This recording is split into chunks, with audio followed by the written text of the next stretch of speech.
conférence Le jeu libre actif extérieur chez les tout-petits. Notre conférencière, je vous la présente, Marie-Pierre Lavoie. Ergothérapeute de formation, elle est amoureuse des grands espaces et l'impact de la nature sur les humains la fascine. Elle a obtenu un DESS en éducation par la nature et l'aventure à l'Université du Québec à Chicoutimi en 2019. Elle demeure actuellement en Gaspésie et est chargée de projet en petite enfance pour la table des saines habitudes de vie de la Gaspésie et des îles de la Madeleine.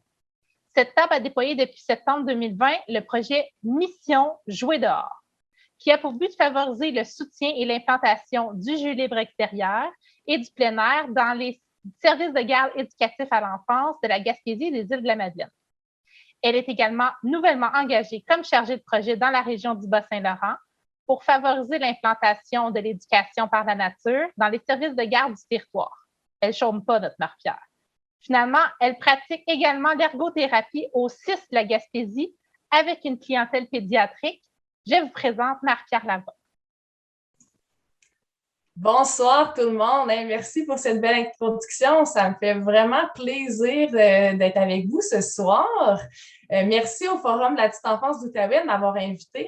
Quel beau forum, quelle belle initiative pour célébrer, vous, les acteurs de la petite enfance, pendant la semaine des tout-petits en plus, pour partager des connaissances, pour pouvoir se côtoyer, même si c'est par webinaire. Là, moi, je trouve ça vraiment fantastique.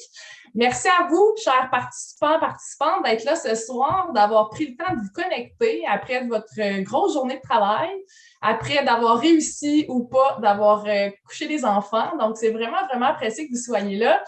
Ça prouve déjà votre intérêt envers les tout-petits puis envers le sujet qui nous intéresse ce soir. Donc, merci beaucoup. Alors, c'est parti. Alors, ce soir, on parle du jeu libre actif en milieu naturel dans les services de garde, des bienfaits et aussi de la sécurité bien dosée associée. Le jeu libre actif en milieu naturel, aller jouer dehors avec les tout-petits à l'extérieur, c'est comme un sujet de l'heure actuellement. Il y a une vague déferlante au Québec. Avec la pandémie, ce que ça a créé que surtout les services de garde ont été obligés de s'adapter, surtout quand il y a eu l'histoire des bulles. Ils sont allés beaucoup à l'extérieur, ils ont fait l'accueil, ils ont fait les départs. Donc, ça a amené déjà beaucoup de belles initiatives à travers le Québec. Donc, c'est de ça qu'on va parler ce soir. Qui suis-je? Là, je ne vous ferai pas, la présentation de Janie était excellente, là, fait que je ne vous ferai pas un retour de tout encore qui je suis. Là. Mais moi, en fait, ce qui est important de vous dire, c'est que oui, je suis ergothérapeute de formation, puis je me suis toujours questionné un peu comment faire les choses différemment. C'est pour ça que je suis allée faire le DESS en intervention par la nature pour me dire comment je pourrais intégrer une modalité différente à laquelle que je crois vraiment beaucoup puis qui peut avoir un impact sur les humains. J'adore les tout-petits depuis toujours. J'adore le développement de l'enfant, ce que ma profession comme ergothérapeute m'amène beaucoup à pouvoir me poser des questions là-dessus. Fait que je me suis dit, comment relier les deux, en fait? Parler de plein air, de nature, d'éducation par la nature et de développement des tout-petits. Donc, c'est maintenant, je suis chargée de projet pour implanter de l'éducation par la nature ou ce qu'on peut appeler aussi du jeu libre extérieur. On va différencier un peu les deux tantôt dans les services de garde de la petite enfance de la Gaspésie et aussi du Bas-Saint-Laurent. Au menu ce soir, de quoi nous allons parler? Je vais vous faire quelques définitions juste pour se mettre en contexte, démythifier certaines choses. Je vais vous parler aussi des bienfaits du développement des enfants, mais qui va être teinté un peu de ma formation comme ergo.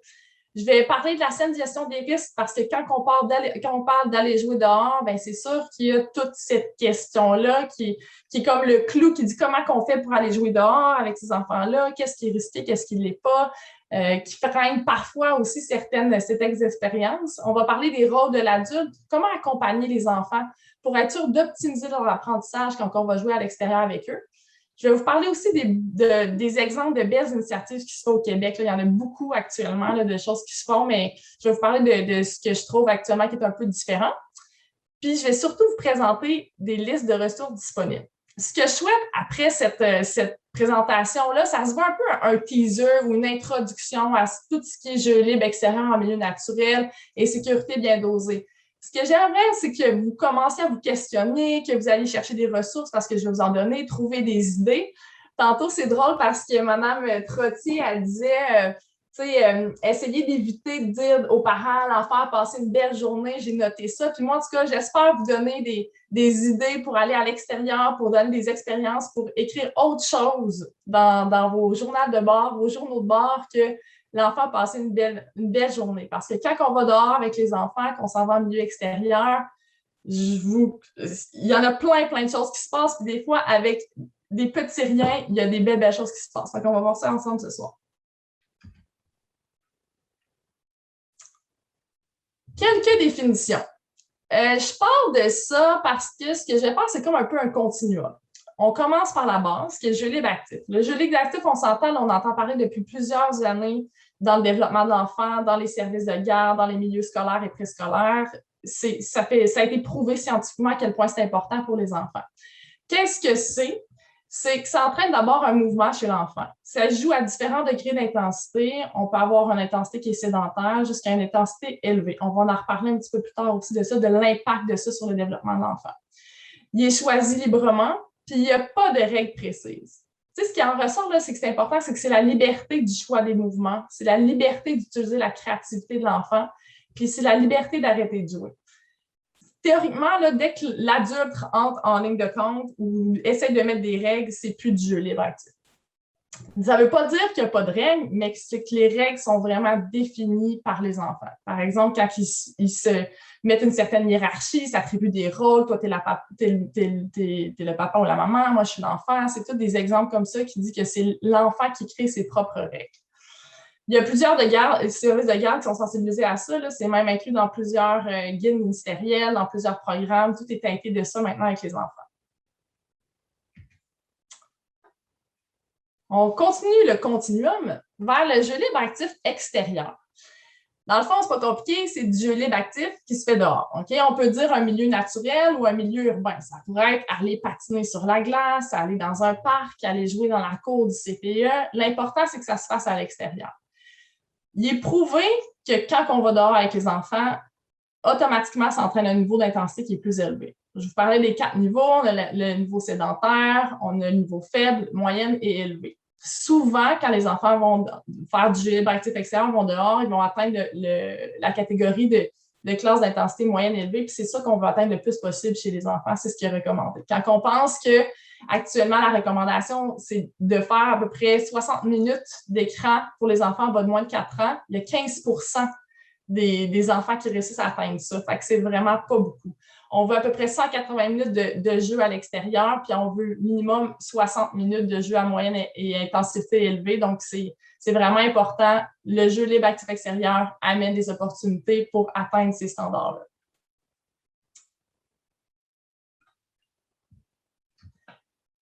Et là, pourquoi qu'on favoriserait le jeu libre extérieur en milieu naturel?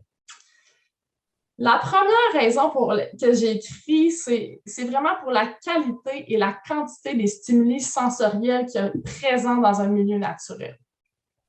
On voit à droite, c'est la pyramide of learning. C'est comme la base des apprentissages de l'enfant, qui part en fait du système nerveux central jusqu'en haut de la pyramide où on a les apprentissages scolaires. Pour y arriver, il y a plusieurs strates où il faut une intégration de l'enfant.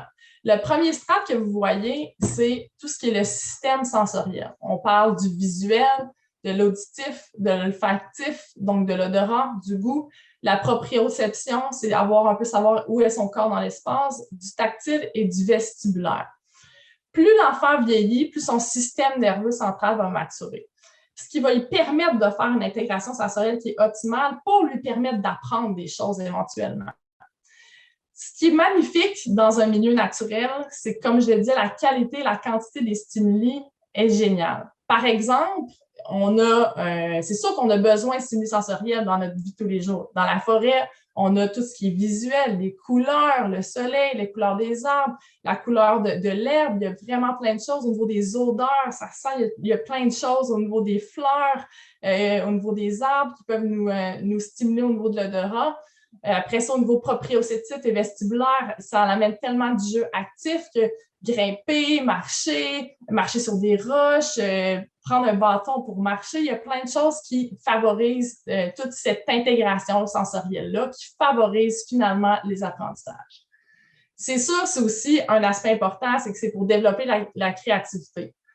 Dans la nature, il y a un nombre infini de possibilités pour développer l'imagination des enfants. Si un insecte peut devenir l'attrait de la journée, une feuille peut devenir un jeu symbolique.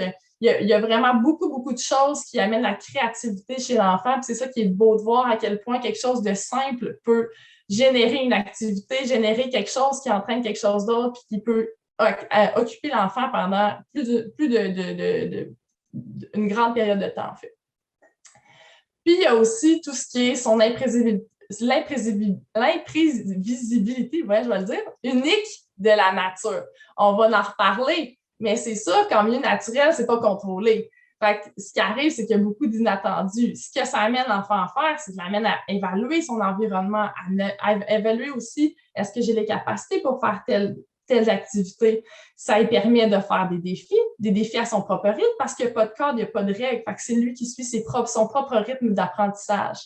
Puis ça y apprend aussi à s'adapter à cause de cette imprévisibilité. J'ai de la misère à le dire, c'est mon nom, imprévisibilité-là. Je l'ai eu. L'approche d'éducation par la nature. Probablement que vous en avez déjà entendu parler dans vos milieux, c'est encore la vague déferlante actuellement au Québec. Il y a eu le cadre de référence ALEX de l'AQCPE qui est sorti, je crois, c'est en janvier passé, qui est une bible au niveau de l'éducation par la nature. C'est quand même ça a, je pense, 250 pages, c'est quand même massif, mais si vous voulez bien comprendre certaines notions, il y a beaucoup d'outils aussi, des façons d'agir, il y a des plans de gestion des risques, il y a vraiment beaucoup de choses que je vous conseille d'aller voir puis d'aller feuilleter. Depuis aussi ce guide-là qui a été publié, mais on voit quand même une tendance aussi à vouloir implanter ça dans les milieux, donc je trouve ça vraiment génial. Il y a plusieurs chercheurs qui se sont attardés aussi. C'est que depuis quelques années, là, oui, on sait qu'aller jouer dehors, ça a des bienfaits chez les enfants, mais là, on est en train de répertorier ça. Ça donne encore plus de valeur à cette approche-là. Puis pourquoi je vous parle de ça, de l'éducation par la nature? Parce que pour moi, c'est une façon d'amener jouer à l'extérieur en milieu naturel à un autre niveau avec les enfants pour optimiser les apprentissages. Ça peut servir de guide parce que c'est vraiment cadré au niveau des 8 principes, au niveau de comment que l'éducatrice aussi va interagir avec les enfants. Je trouve ça vraiment important de se baser aussi sur des données probantes quand on fait des choix des activités, quand on implique des pédagogies avec des enfants. Donc, c'est pour ça que je vous conseille fortement d'aller voir ça. Je vous propose, pour vous expliquer vraiment bien c'est quoi la pédagogie par la nature, de vous partager une vidéo. Dans le fond, c'est 2 éducatrices du CPA Jolicoeur qui est situé à Québec qui ont participé au projet ALEX et qui nous décrivent vraiment très bien là, c'est quoi les 8 principes et surtout c'est quoi les rôles des éducatrices aussi, comment qui accompagnent les enfants avec cette approche-là. Puis je vous invite aussi à regarder vraiment comment que les enfants interagissent avec quoi ils jouent à l'extérieur. Je vous partage ça.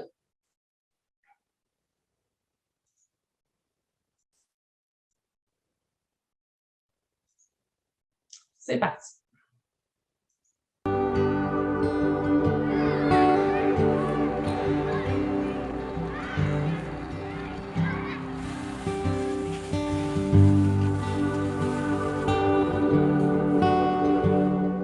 Alors les copains, j'aimerais ça que tu me dises les consignes de la forêt. L'éducation par la nature, c'est une approche de pédagogie émergente. L'approche de pédagogie émergente, en fait, c'est l'adulte qui va soutenir le jeu et les idées qui émergent de l'enfant. C'est vrai que Brayden, attention.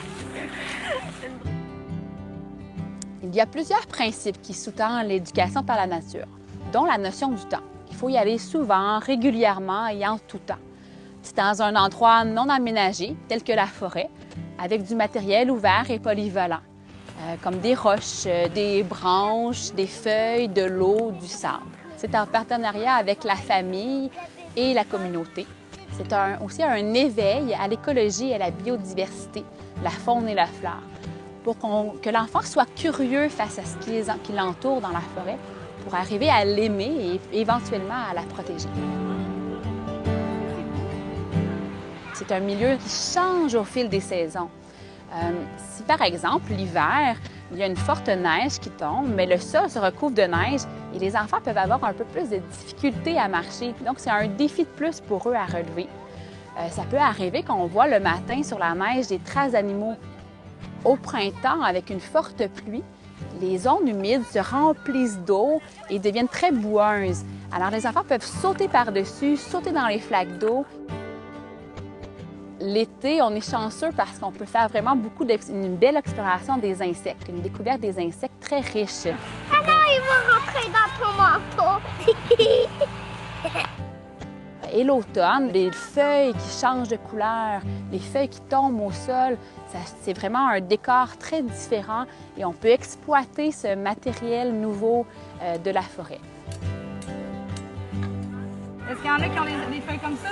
Comme éducatrice en forêt, j'ai 4 rôles. J'ai un rôle d'observatrice bienveillante, ce qui veut dire que je vais m'assurer que tout est sécuritaire en forêt, que s'il y a quelque chose à terre sur lequel il pourrait tomber, qui est dangereux, je l'enlève. Je vais observer ce qu'il fait, je vais pouvoir verbaliser ce qu'il est en train de faire. Avec mes observations, je peux emmener d'une journée à l'autre des nouveaux éléments en forêt. J'ai un rôle de co-joueuse. Je vais jouer en parallèle avec l'enfant. Je suis à côté de lui, il fait un feu, je peux mettre à côté, prendre une branche, puis faire semblant de faire cuire des guimauves. Je peux avoir aussi le rôle de metteur en scène. Donc, à ce moment-là, peut-être que je vais venir avant la séance installer des objets pour susciter leur intérêt, leur curiosité. Être metteur en scène aussi, c'est pendant le jeu. Si je vois qu'un enfant a une idée, bien, je peux peut-être lui fournir un nouvel élément pour pouvoir pousser son idée un peu plus loin. J'ai un autre rôle, c'est d'être accompagnatrice des apprentissages. Par exemple, dans leur jeu symbolique, je peux leur proposer un nouveau rôle pour avancer leur histoire. Je peux aussi leur make progress, and I can present a new tool such as the saw. I can show them how we can saw.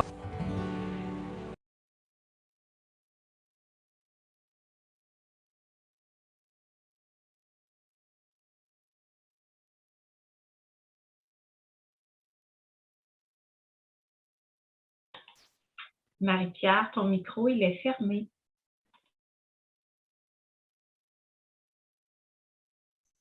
Ah oui, merci, ça va aller mieux comme ça. J'espère que vous avez pu regarder. Si j'en mets, il y en a que ça l'a lagué un petit peu. Là, vous avez le lien YouTube sur la diapo. Sinon, on la mettra aussi dans le chat à la fin de la présentation. Là, je vous invite, je ne vous ai pas tout présenté la totalité du vidéo, là, mais je vous invite à aller le regarder. C'est super intéressant. Moi, ce que j'aime beaucoup, oui, c'est les principes, mais aussi c'est le rôle des éducatrices avec cette approche-là. Souvent, quand on est dans les services de garde et tout ça, on est beaucoup dans quelle activité je pourrais faire, comment je pourrais déjà mettre quelque chose qui est déjà cadré avec les enfants, tandis qu'avec l'éducation par la nature, c'est on suit vraiment le rythme de l'enfant puis on suit son imagination. On peut l'aider à pousser sa réflexion plus loin, mais on est vraiment dans un autre type d'accompagnement de l'enfant, puis c'est ça qui est vraiment super intéressant pour sa créativité.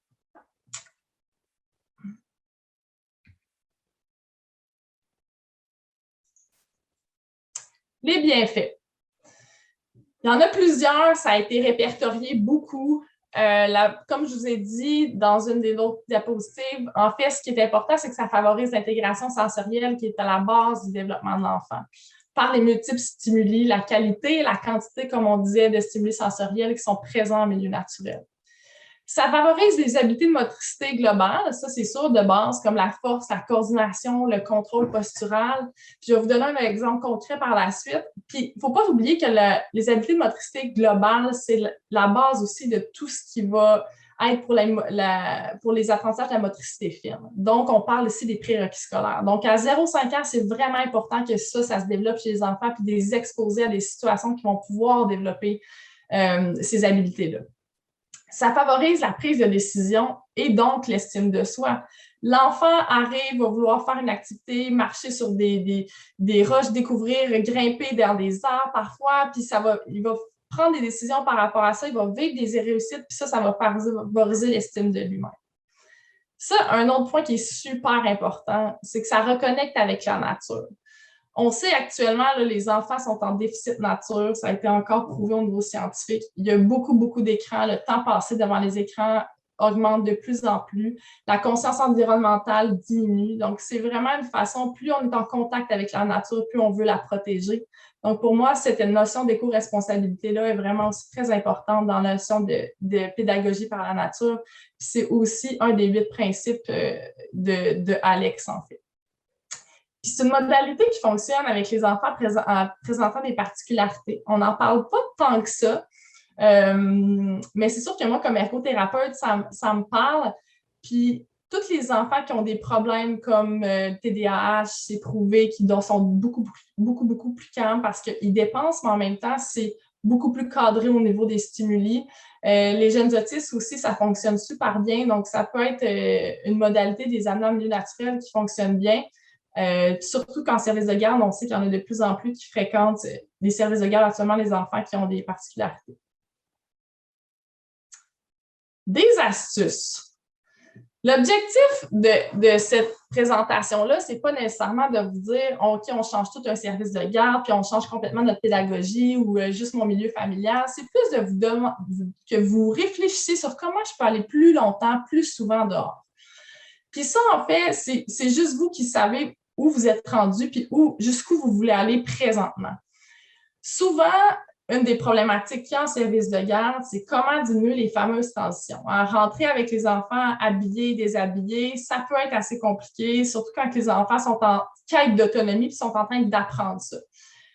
Donc, souvent, quand l'accueil est à l'extérieur, par exemple, est-ce qu'on se dit, est-ce qu'on pourrait, à place de revenir en dedans pour prendre la collation, est-ce qu'on pourrait rester dehors pour la collation? Ou si on a absolument besoin de rentrer pour aller aux toilettes, ou peu importe, est-ce qu'on est obligé de se déshabiller complètement? Fait que ça peut être des questions qu'on peut se poser dans les milieux pour voir comment on pourrait faire un peu autrement. Utiliser des matériaux libres et polyvalents. Ça, là aussi, je l'aime beaucoup parce que je sais que c'est pas tout le monde qui ont des milieux naturels qui sont disponibles à proximité de leur service de garde ou de leur milieu familial. C'est correct. En fait, mais il y a des choses qu'on peut faire aussi en même nos cours, en même nos milieux, puis qui sont pas très complexes, mais qui vont amener cette créativité-là, cette approche-là aussi de pédagogie par la nature, puis aussi qui va permettre des jeux actifs qui sont plus libres. Puis ça, c'est vraiment les matériaux libres et polyvalents qui vont pouvoir amener ça. Les matériaux libres et polyvalents, encore une fois, je vous invite à aller faire des recherches là-dessus, mais il y a plein de documentation. Ça peut être des pneus, des bouts de bois, des branches, des feuilles, des planches de bois, des palettes, name it. Il y en a vraiment beaucoup. Puis ça peut, dans le fond, c'est que le matériau en tant que tel, il y a plus qu'un usage. C'est pas comme un jouet plastique où c'est un usage. C'est que tu peux faire plusieurs choses. Puis les enfants avec ça, ils sont vraiment, vraiment créatifs. Fait que je vous encourage vraiment à utiliser ça dans vos milieux. S'informer sur l'accès au milieu naturel à proximité des services de garde. Des fois, c'est surprenant. Il peut y avoir des milieux qui sont accessibles plus qu'on pense, c'est des entrepreneurs, mais il y en a qui ont déjà eu des accords des entrepreneurs pour pouvoir aller dans ces milieux-là, les fréquenter.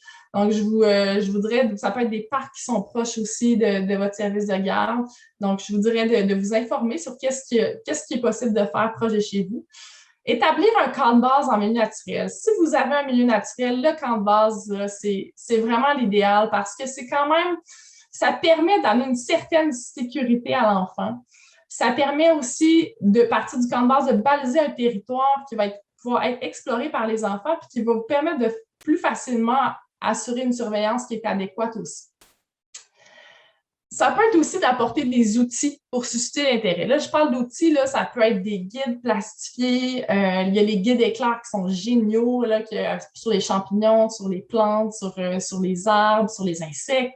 T'sais, on n'a pas besoin d'être des experts au niveau naturel. Là. On peut juste donner ça à l'enfant. Il regarde une fleur, peu importe, puis il essaie de la trouver sur le guide. Puis même si ce n'est pas la bonne, ce n'est pas grave. Lui, il est déjà en train de faire tout un processus cognitif qui est important.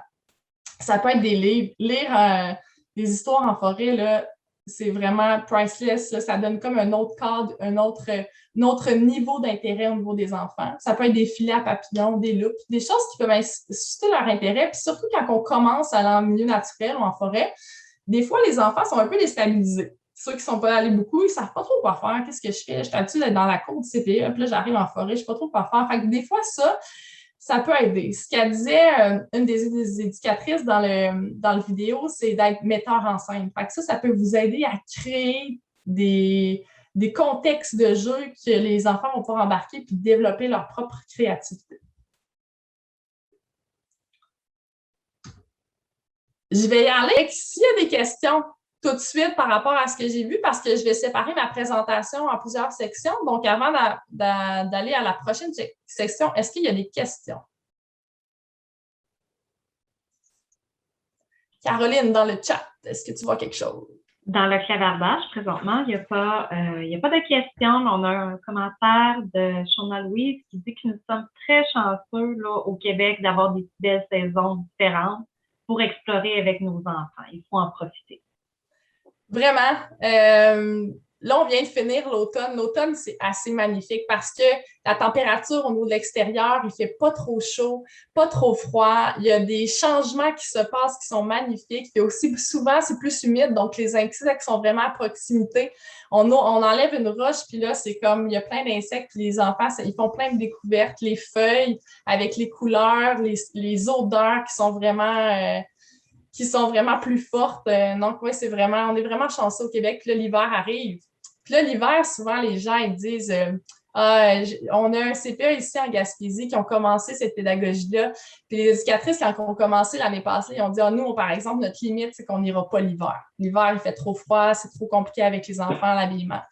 Puis finalement, ils ont tellement embarqué dans la pédagogie que le matin, ils arrivent plus tôt, ils prennent les raquettes, puis ils vont tracer le chemin pour permettre aux enfants d'aller en milieu naturel. Fait que, tu sais, c'est vraiment incroyable les bénéfices. Un coup qu'on embarque là-dedans, là, ça peut être surprenant.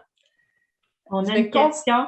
Oui. Il y a une question qui est arrivée dans le clavardage, Marie-Pierre. Alors, yes. Catherine du Centre Actuel nous pose la question. Notre aire de garderie accueille des enfants en majorité de 3 mois à 12 mois. Quelques suggestions ou pistes pour nous faciliter la vie? Oui, bien c'est sûr qu'avec les poupons, des fois, c'est plus complexe, je vous dirais, d'amener les jeunes à l'extérieur. Ça dépend, tu sais, l'hiver, tout se fait. Je pense que c'est la quantité, ça dépend du temps. Tout est dans la quantité de temps. Si je passe par l'hiver, parce que là, l'hiver arrive, c'est de bien les habiller, c'est d'essayer de faire peut-être des moments un petit peu plus courts avec les poupons. Ça peut être aussi, si vous avez je ne sais pas si vous avez différents âges, c'est qu'il y en a des fois qui vont faire la sieste à l'extérieur avec les poupons pendant que les plus vieux sont à l'extérieur. L'été, ce qui peut être vraiment le fun, c'est d'avoir une certaine halle qui est délimitée pour qu'ils puissent se promener, ramper, marcher. C'est ce qu'on veut leur faire faire, même s'ils ne marchent pas nécessairement, qu'ils peuvent explorer, toucher. C'est important à cet âge-là aussi qu'au niveau sensoriel, qu'ils découvrent. Donc, ça peut être des choses qui peuvent vraiment être faites avec les poupons, mais c'est sûr que ça peut être plus de logistique quand on arrive pour l'habillage et tout ça, mais il y a des choses qui se font. Il faut peut-être juste se demander jusqu'où on veut aller par rapport à ça, puis se faire des objectifs qui sont peut-être atteignables, réalistes. Moi, je pense qu'en y allant par la quantité de temps qu'on va à l'extérieur, bien, ça peut être des idées. Maintenant, qui dit aller en milieu naturel dit environnement un petit peu plus imprévisible, dit augmentation des risques. C'est souvent là qu'il y a des choses qui bug.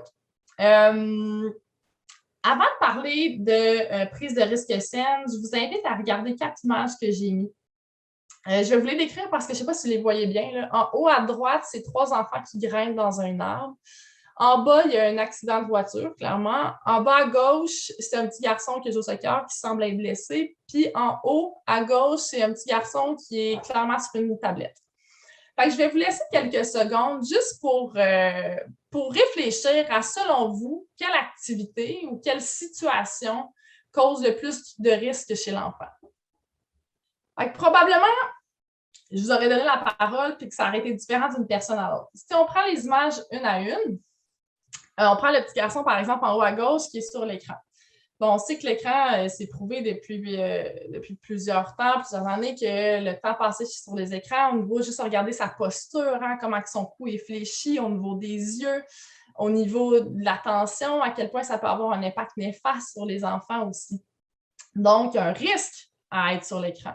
Si on prend le petit garçon qui joue au soccer, c'est sûr qu'on veut encourager les enfants à jouer au soccer, faire du sport à haute intensité, mais ce n'est pas à risque zéro, en ce sens qu'on peut se blesser. On pense aux commotions cérébrales dans certains sports comme le football. C'est des sports qui peuvent être assez à risque. Si on y va en bas à droite, la collision de deux voitures, c'est une activité qu'on fait à tous les jours, qu'on met nos enfants dans les véhicules, puis c'est une activité qui est probablement le plus à risque d'avoir un accident à la quantité de fois qu'on prend le véhicule par jour. Donc, ça aussi, c'est à penser. Si on va en haut à droite, la fameuse activité quand les enfants grimpent dans les arbres, que tout le monde me dit « Oh mon Dieu, ça n'a pas de bon sens » et tout ça, mais c'est prouvé qu'il y a très peu d'enfants quand ils sont bien accompagnés, ils ne sont pas forcés à grimper dans les arbres, qui n'arrivent pas nécessairement d'accident.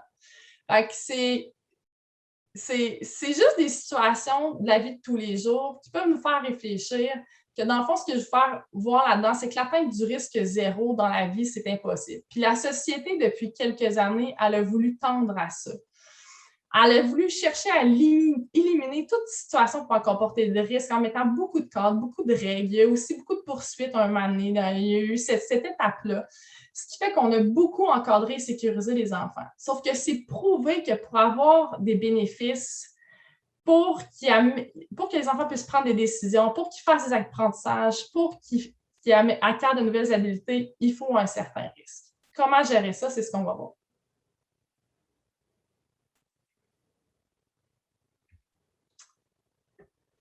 Je vais vous parler, là, je fais vraiment comme c'est un aperçu de la prise de gestion des risques saines. Je vais commencer par deux définitions qui sont quand même importantes. C'est quoi la différence entre un danger et un risque? Okay? Le danger, ça représente toute source susceptible d'entraîner des dommages, une blessure physique ou une atteinte à la santé. Par exemple, un clou qui dépasse d'une planche. Okay? Ça, c'est sûr que ça peut être un exemple que le clou il est là, c'est un danger parce qu'on peut piler dessus. Ça peut être un lac semi-glacé parce que si on s'en va, on va marcher sur le lac semi-glacé, par exemple, les risques qu'on tombe dedans puis qu'il arrive quelque chose de malheureux sont quand même élevés parce que le danger il est là. Le risque, c'est la probabilité qu'une personne subisse un dommage ou des conséquences négatives sur sa santé. Donc, le risque, c'est la probabilité qu'un danger s'actualise. Ce qui est important de noter là-dedans au niveau de la gestion des risques, c'est que ça peut varier d'une personne à l'autre. Puis pour vous représenter ça, je vais vous passer une autre vidéo qui est super intéressante, qui est dans une forest school au Danemark. Je ne sais pas si vous savez, là, mais si vous vous intéressez un peu à l'éducation par la nature, dans les pays scandinaves, ils l'utilisent depuis plusieurs années. Ils sont ailleurs à ce niveau-là. Puis je vais vous présenter une vidéo, puis on s'en reparle par la suite.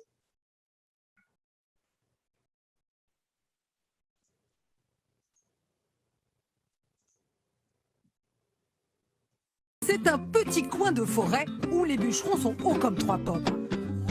Ici, les spaghettis sont les meilleurs du monde. Pas besoin de permission pour grimper aux arbres. L'école au milieu des bois, une tradition au Danemark. 2 maternelles sur 10 font classe dans la forêt. Est-ce un exemple à suivre ? Dans cette école des bois, on déchiffre l'alphabet comme chez nous. Clara, montre-moi le A, s'il te plaît. Et il y a surtout la nature. 9 heures. Les lutins sont déjà à pied d'œuvre. Et voici leur chef, le directeur de l'école. Ça bosse ici. C'est une vraie scierie. On enlève l'écorce, c'est pour réparer le bac à sable. Pour ça, Willum, 5 ans, a un outil redoutable. Et pour l'utiliser, il n'a reçu qu'une seule consigne. On m'a dit, fais attention à pas te faire mal. Pour obtenir ce couteau, il a su gagner la confiance de son instituteur. Ils doivent apprendre à se servir du couteau. C'est tout un apprentissage. S'ils se contentent de regarder comment je fais, ils n'apprendront jamais. Tenez, voilà des outils. Prenez celui qui vous convient. Ici, plus on prouve qu'on est adroit, plus on a accès à des outils de grands. Et attention les doigts. Prévenir le danger. Apprendre la confiance en soi. Pour ça, la forêt est un terrain de jeu idéal. Au détour du bois, une scène a donné des frissons.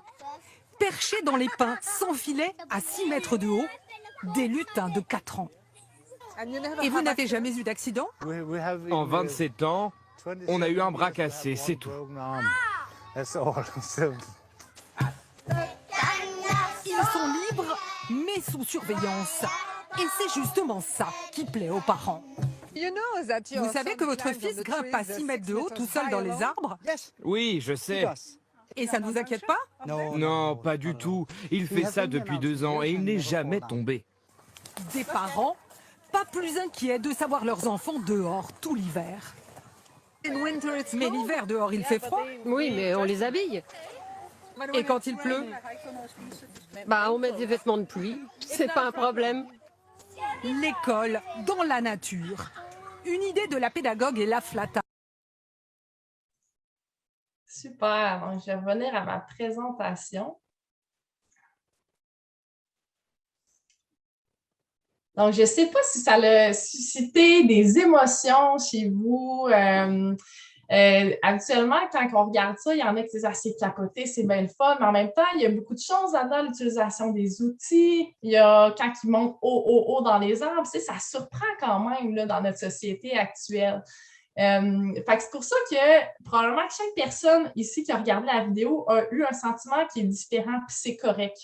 Le niveau de risque perçu d'une personne à l'autre est différent. C'est ça qui est important aussi de savoir, puis c'est important de se connaître par rapport à ça pour connaître ses limites. Pendant le projet Mission Jouer dehors, on a parlé un moment donné de gestion de risque, puis on essayait de faire une gestion de risque selon une activité en particulier. Puis l'activité qui avait été ciblée, c'était d'aller se baigner avec les enfants. En Gaspésie puis aux îles, on a l'avantage d'avoir la mer assez à proximité. Puis là, les filles de la Gaspésie, ils disent « on n'est pas prêts d'aller se baigner avec les enfants. Là. Il s'agit d'une seconde, tu ne regardes pas, puis ils sont à risque de noyade. » Et ils ne se sentaient pas à l'aise. Tandis que les filles des îles, eux autres, ça fait des années que les enfants, l'été, ils vont se baigner à la mer. Les parents, ils n'ont pas vraiment de crainte par rapport à ça. Pourquoi? Parce que c'est ancré dans leur expérience, dans leur vécu, puis dans qui ils sont. Fait que ça aussi, c'est important de garder ça en tête quand on parle de saine gestion des risques.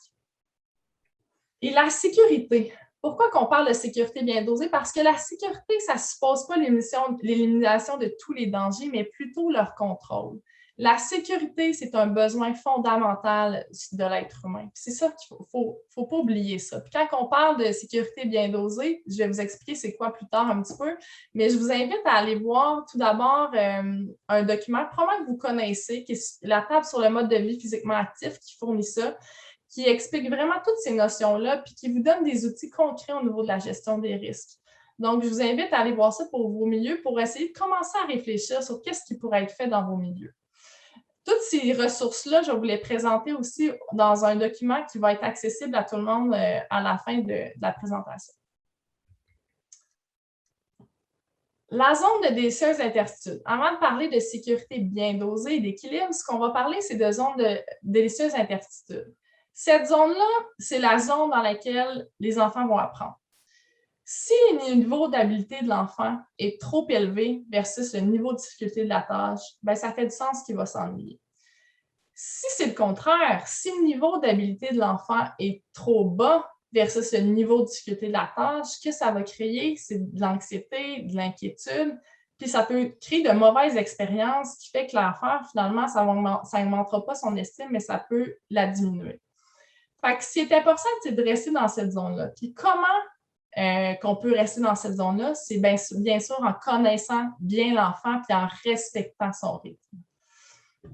Donc ça va partir aussi de certaines choses à considérer dans la sécurité, dans la saine gestion des risques.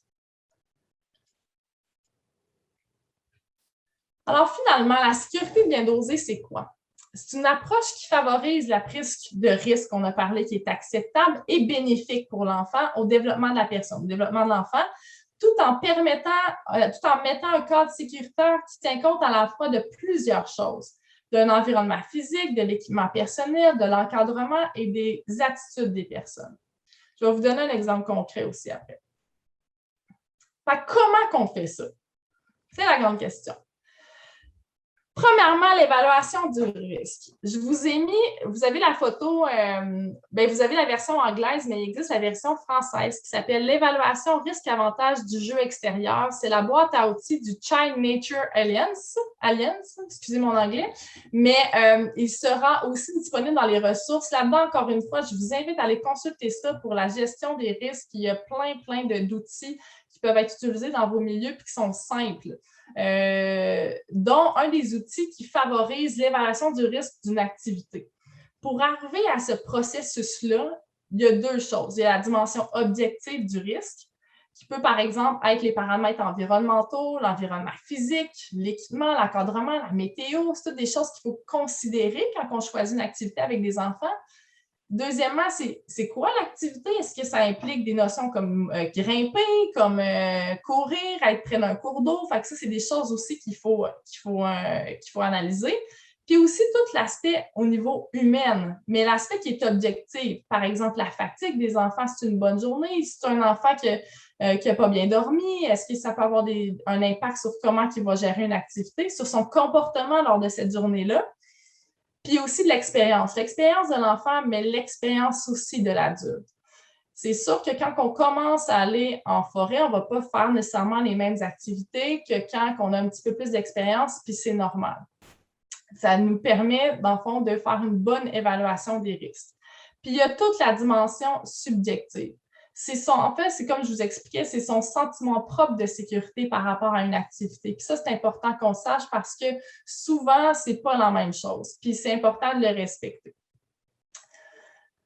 L'évaluation des risques versus les bénéfices, ça aussi, c'est important de faire. Fait qu'on évalue les risques. Par exemple, un enfant qui joue dans les bois, puis on s'entend les activités préférées des enfants, puis qui est comme souvent un peu où on ne sait pas trop, c'est grimper dans un arbre. Okay? Si on évalue les bénéfices de grimper dans un arbre selon ce qu'on a vu tantôt, par exemple au niveau sensoriel, on a vu que ça a un impact au niveau du toucher. Il va toucher à l'arbre, il va utiliser au bout de ses yeux sa vision pour voir où mettre ses mains, où mettre ses pieds. Et après ça, il va avoir toute sa proprioception, savoir où placer ses mains dans l'espace, son corps dans l'espace. Il va avoir le côté vestibulaire au niveau de l'équilibre. Il va avoir vraiment plein de choses qui vont être sollicitées juste au niveau sensoriel. Après ça, c'est sans parler de apprendre à gérer ses propres limites, apprendre à avoir une bonne force, avoir un équilibre au niveau moteur global. Fait qu'il y a vraiment beaucoup de bénéfices à une activité qui semble simple. Et l'évaluation des risques, c'est de voir comment on peut essayer de contrôler cette activité-là au niveau de l'environnement. Par exemple, au niveau du choix de l'arbre. Est-ce que c'est un arbre avec des branches qui sont solides ou c'est un arbre avec des branches qui sont, on ne sait pas trop, qui sont faibles ou c'est des petites branches qui risquent de casser plus facilement? Au niveau de la météo, est-ce qu'il vente et que ça pourrait déstabiliser l'enfant? Au niveau, est-ce que le tronc d'arbre, par exemple, est mouillé? Fait que c'est toutes des choses qu'il faut voir. Si l'évaluation des risques et l'évaluation des bénéfices, en fait, il faut que les bénéfices soient plus importants que les risques. C'est ça la clé. Sinon, il faut que vous revoyiez l'activité. Des astuces pour faire ça. C'est juste des exemples. Je vous invite à développer votre réflexion, à en parler dans vos milieux, avec vos directions, entre les éducateurs, les éducatrices, entre le personnel scolaire aussi. C'est vraiment important. La première étape, comme je vous parlais, c'est vraiment d'avoir une réflexion sur ses propres croyances puis ses perceptions comme adulte. Ça part de là. Souvent, deux adultes ou dans les services de garde, deux éducatrices n'ont pas le même niveau de tolérance au risque puis c'est correct. L'important, c'est de savoir jusqu'où est notre propre niveau puis aussi de ne pas essayer de transmettre ses peurs aux enfants.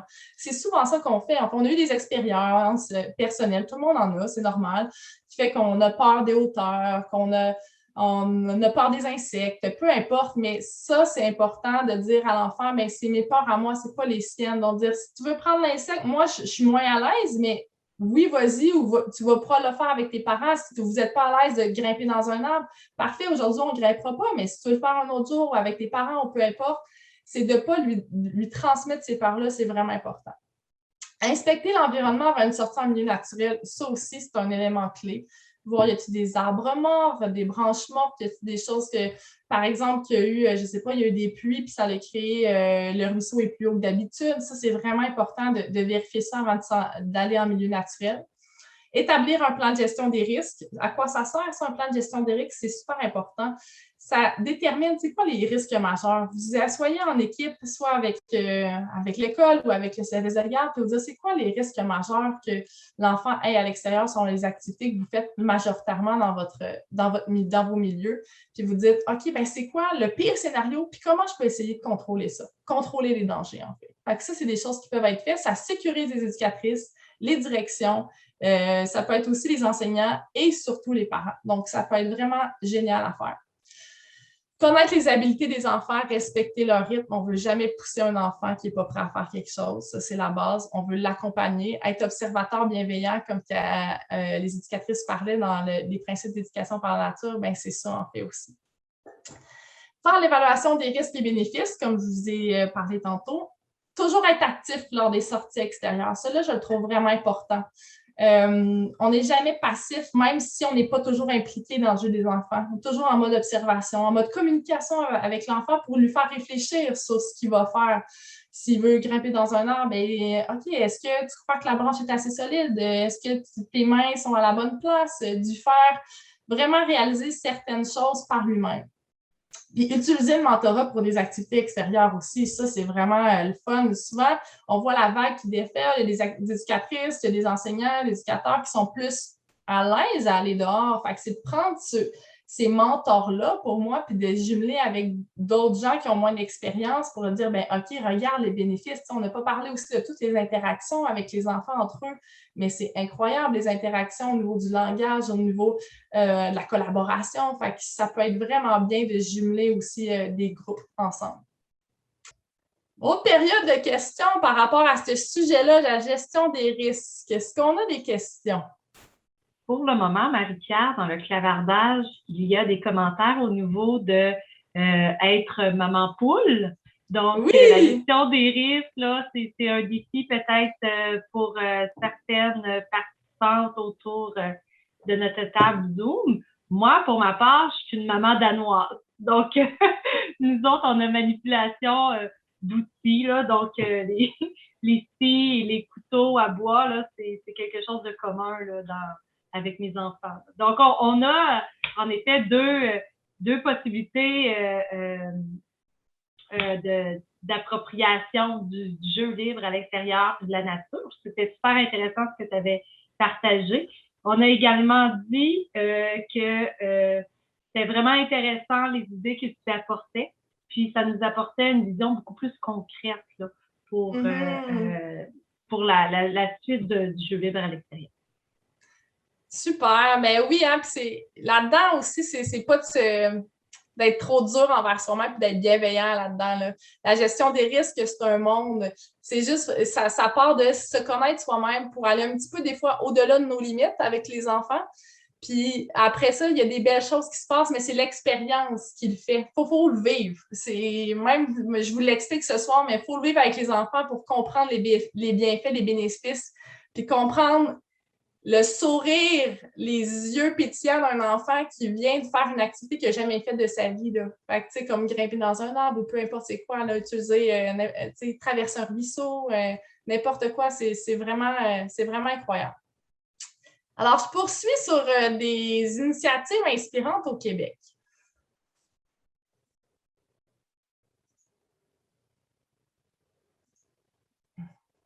Il y en a vraiment beaucoup, là. Ça a été un dur choix.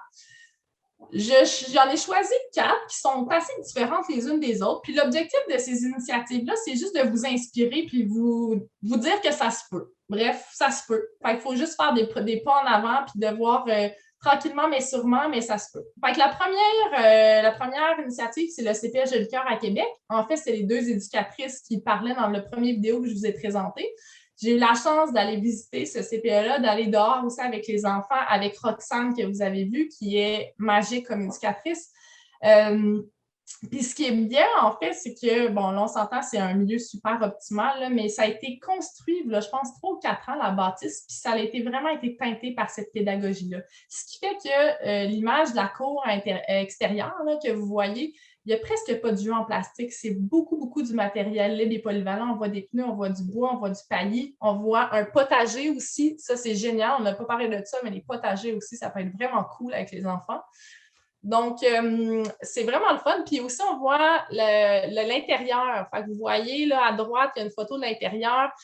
C'est très épuré comme milieu au niveau sensoriel. Là. Les murs sont blancs, il y a beaucoup de bois, il y a des plantes partout, il y a des livres sur la nature, il y a des photos de milieux naturels parce que ce qui est le fun aussi, c'est d'aller dans le bois avec les enfants, mais de ramener ça à l'intérieur, faire du pouce sur quelque chose, tu sais. Si, par exemple, je ne sais pas, moi, le highlight de la journée, c'était une limace ou peu importe, un papillon, un type de papillon, mais c'est de ramener ça puis faire des découvertes avec ça suite à la séance en milieu naturel.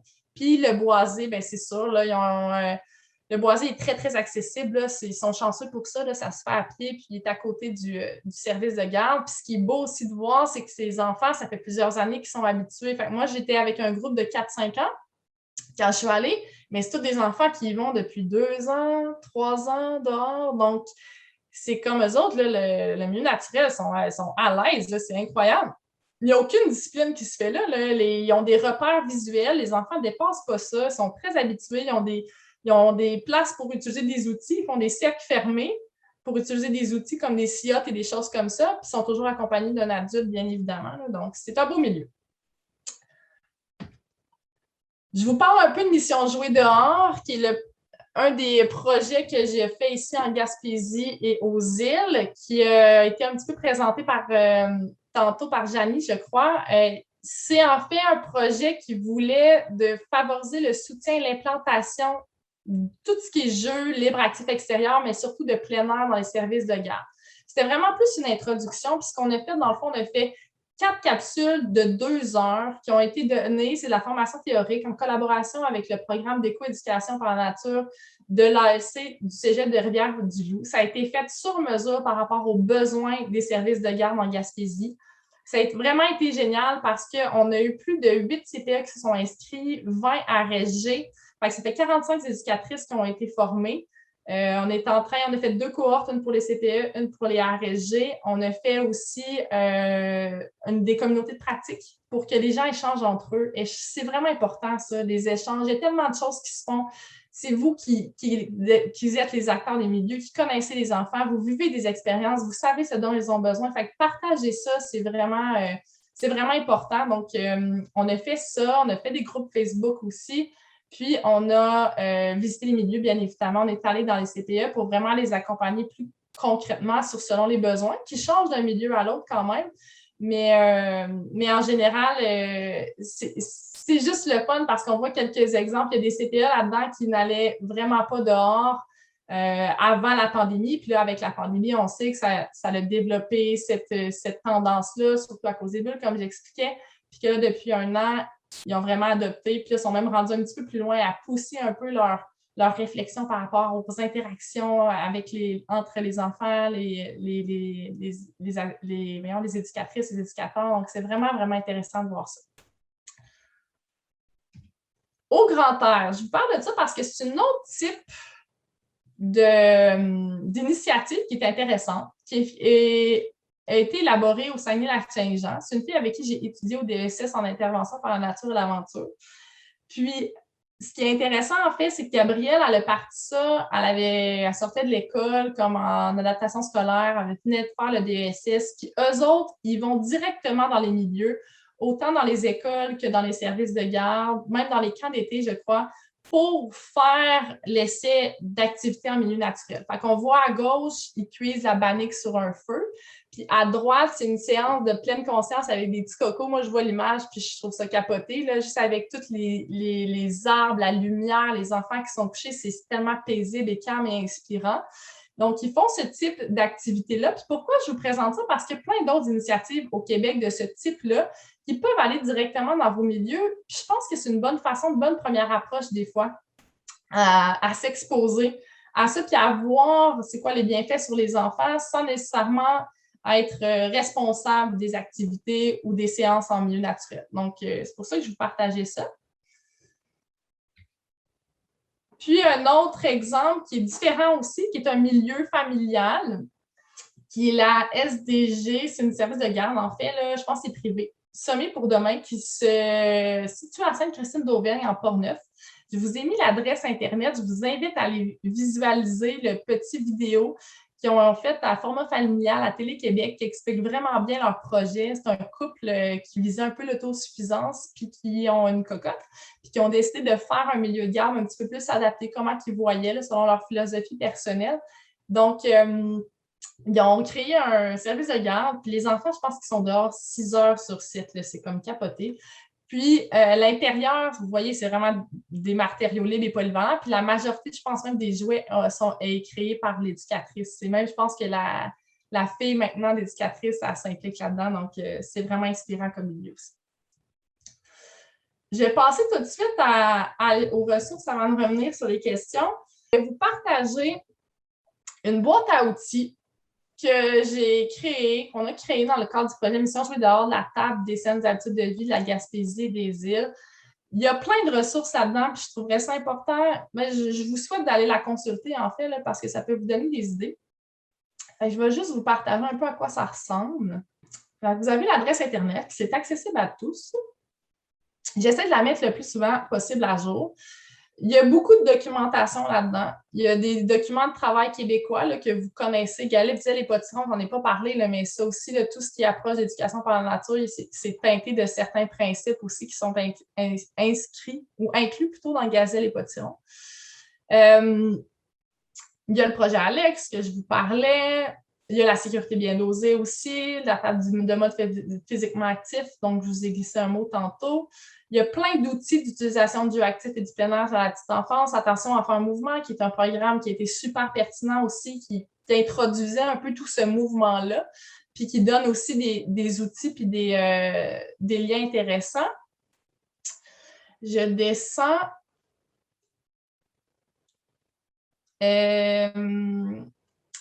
Le groupe Facebook Pédagogie par la nature, si vous ne le connaissez pas, que vous êtes intéressé, je vous invite à aller le rejoindre. Il y a vraiment beaucoup d'informations et d'expériences qui se partagent là-dedans, qui sont super exceptionnelles. Magazine 100 degrés est toujours aussi connu et qui a toujours des dossiers intéressants.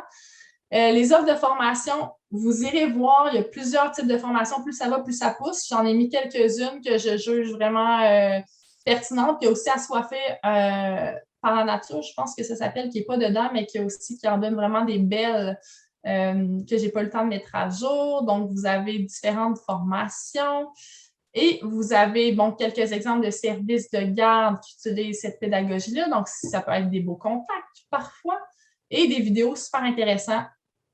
Il y en a un, entre autres, du projet Alex avec Michel Leboeuf. Michel Leboeuf, c'est une des pilières, en fait, là, qui a participé au projet Alex, qui a fondé un 2-3 goûts Limoilou et Grandir en forêt, qui est comme vraiment un des piliers d'éducation par la nature au Québec. Fait que je vous invite à aller le visualiser.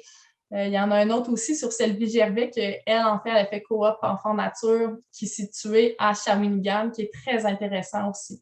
Elle a plein d'expériences, fait que c'est beau d'entendre Sylvie avec sa passion parler de cette modalité-là. Alors, ça ferait pas mal le tour de ma présentation. Alors, je ne sais pas s'il y a des questions, des commentaires. Donc, je vais faire le tri pour toi là, dans le clavardage. Alors, on a mentionné Fanny Lacroix. Excusez-moi, ça a bougé. Fanny Lacroix, qui est dans la région de Maniwaki. Elle disait que c'était une super belle approche en nature qu'elle pourrait suggérer à la communauté autochtone pour inclure leur culture en fonction là, des principes que tu nous as présentés aujourd'hui. Il y avait également Catherine Centre-Actuelle qui posait la question si ici en Outaouais, il y avait des organismes qui pourraient offrir la même offre de service. J'imagine, Catherine, que tu parlais de la pleine conscience en nature. Est-ce que c'était bien ça? Oui, c'était ça, en fait, qui pourrait... Dans le fond, c'est pour se faire initier un peu à ça. Donc oui, on a une super belle cour qu'en ayant regardé les vidéos, puis tout ce que Marie-Pierre a dit, je trouve que ma cour est beaucoup trop de bébelles, beaucoup trop d'affaires. Mais, tu sais, nos enfants, tu sais, on a un de 3 mois qui est au trou et qui boit 3 heures. Fait que, tu sais, c'est ça, c'est dans le fond de se faire initier à ça, que quelqu'un qui peut venir dans notre milieu puis de voir qu'est-ce qu'on pourrait faire de différent.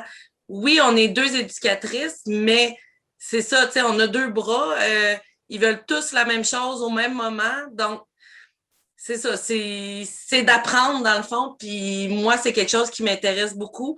J'aime la nature, donc de le transmettre à nos petits mini-humains, ça serait vraiment agréable. Fait que c'est ça, je ne sais pas s'il y en a en Outaouais qui pourraient se déplacer. Ou Marie-Pierre, tu pourrais faire le voyage. Écoute, si on me paye, pas de problème. Faire un voyage. Pas de problème, ça. Mais pour être franche, je ne connais pas tout ce qui se fait en Outaouais, là, malheureusement. Mais je sais qu'il y a quelque chose qui, je crois, il faudrait voir, là, j'avais lu quelque chose vite, là, qui offrait des activités aussi en nature, mais je ne sais pas s'ils vont dans les services de garde. Mais ce que je te recommande à la base, c'est peut-être de l'essayer dans quelque chose de très, très simple. Puis, tu sais, si tu dis, ma cour, elle a trop de choses, bien, c'est peut-être que ton départ à toi ou à vous, c'est juste de enlever certaines choses que tu juges moins pertinentes à ta cour, puis de mettre des affaires plus de liberté, de libre, puis de l'essayer. Ça peut être juste s'il y a un milieu naturel proche, un parc, d'y aller avec les enfants. Ça peut être vraiment simple. Des fois, on voit ça vraiment gros. Puis finalement, quand la ressource arrive, puis moi, c'est beaucoup ça, je fais beaucoup de réassurance, puis de dire, hey, allez-y, faites juste un objectif facile, puis allez-y, puis vous allez voir ce que ça donne. Fait que, tu sais, c'est de faire un petit pas à la fois. Puis, mais ça serait bien, oui, de voir c'est quoi les ressources qui se donnent proche de chez vous. Ouais. Oui, puis on a des participants là, très aidants avec ta question, Catherine. Donc, on a Shona Louise qui nous dit « Coup de pouce, famille de la Liette ». Donc, tu dois être dans ton coin avec le centre actuel. Offre des services de garde, même au niveau scolaire, apprendre autrement. Donc, peut-être qu'on pourrait s'inspirer au centre actuel. Et il y a Mélanie qui dit il y a l'école de la forêt à Chelsea. Donc, il y a différentes choses qui se passent en Outaouais. C'est sûr que l'objectif de l'atelier n'était pas nécessairement de nommer toutes nos belles initiatives qu'on a en Outaouais, mais à travers la table de concertation des saines habitudes de vie, il y a un comité en 0,5 ans qui s'intéresse aux jeux libres et à la sécurité bien dosée. Donc, je prends note et je pourrais soulever ce besoin de peut-être connaître qu'est-ce qui se passe en Outaouais et de vous le partager. Moi, j'avais une question pour toi, Marie-Pierre. Je sais qu'on a dépassé un petit peu là, de quelques minutes. Je me demandais, pour quelqu'un qui a une cour là, très asphaltée et qui sont dans un milieu très urbain, comment on peut introduire la nature, comment on peut l'exploiter? Ben, en fait, la nature, il y en a dans des fois. C'est drôle parce qu'à Montréal, il y en a plein d'initiatives qui se font, là, puis qui sont dans des milieux très, très urbains. Puis souvent, l'approche, tout ce que les 8 principes, à part le fait qu'on n'est pas en milieu naturel, peuvent quand même s'appliquer. Tu sais, puis des fois, les gens disent, tu sais, même si on est en milieu urbain, il y en a des fourmis, là. Même si il y en a des petits climats, s'il y en a du gazon, on peut mettre des potagers, on peut vraiment essayer de transformer ce qu'on a, mettre des matériaux libres et polyvalents pour avoir une approche qui est plus naturelle. Puis tout ce qui est les rôles des éducatrices, ben, ils peuvent s'appliquer même si on est en milieu urbain. Tu sais, d'être observatrice bienveillance, de ne pas faire à la place de l'enfant, de prendre aussi des choses qui est intéressées par l'enfant puis de les ramener dans le CPE. Fait que c'est peut-être de ça d'utiliser. Puis il y a peut-être, oui, avoir besoin plus de livres, de guides, de choses comme ça qui vont développer l'intérêt de l'enfant. Fait qu'il y a ça, puis des fois, tu sais, les parcs aussi, on les sous-estime, là, mais les parcs, là, souvent, il y en a à proximité, là, peuvent être une ressource aussi d'éléments naturels qui sont quand même très accessibles, où ce qu'on a des plantes, des fleurs, des insectes, on a des animaux, où ce qu'il y a du terrain naturel, où ce qu'il y a de la terre, où ce qu'il y a du gazon qui peuvent toucher. Fait que c'est tout ça qu'on peut inclure dans un milieu qui est plus urbain. Merci beaucoup, Marie-Pierre. Donc, je pense que ça clôt la période de questions. Oui. Ben, merci beaucoup. Merci de votre présence et votre participation. Merci au forum aussi, la petite enfance. Quelle belle initiative. Puis au plaisir que vous ayez dehors avec vos tout-petits.